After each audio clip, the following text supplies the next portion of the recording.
আমার দামি বাড়ি নাই, দামি গাড়ি নাই, দামি বিছানা নাই, ওই দামি বিছানার থেকে টেনে টেনে নামাইয়া নিচে চাটাই বিছাইয়া শোয়া দিবে। আরে তোমাকে আমাকে একদম পুরাতন চাদর দিয়ে ঢেকে রাখবে। সন্তান এসে চিৎকার করে আব্বা আব্বা বলে ডাকবে, ডাকের সাড়া দিতে পারবো না। পর্দার আড়ালের মা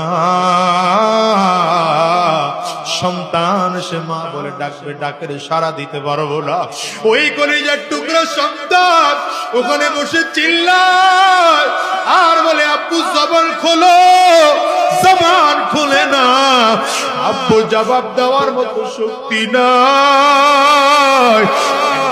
চলিয়ে যাবে বাজার থেকে কাফনের কাপড় কিনে আনার জন্য, একদল লোক চলিয়ে যাবে সাবান কিনে আনার জন্য, একদল লোক চলিয়ে যাবে বাঁশ কিনে আনার জন্য।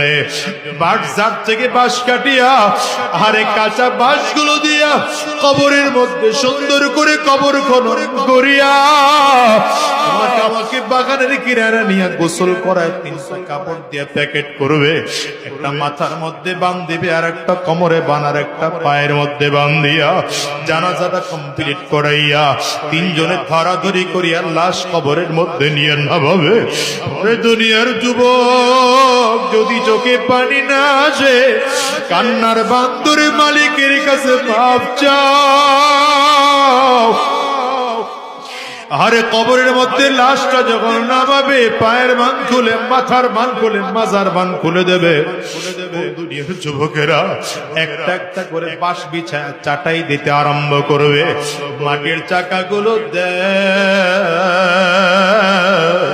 তোমার আমার কবরটা অন্ধকার হইয়া যায়। আল্লাহ আল্লাহ, সবাই ঘরে গিয়া বাতি জ্বালাবে।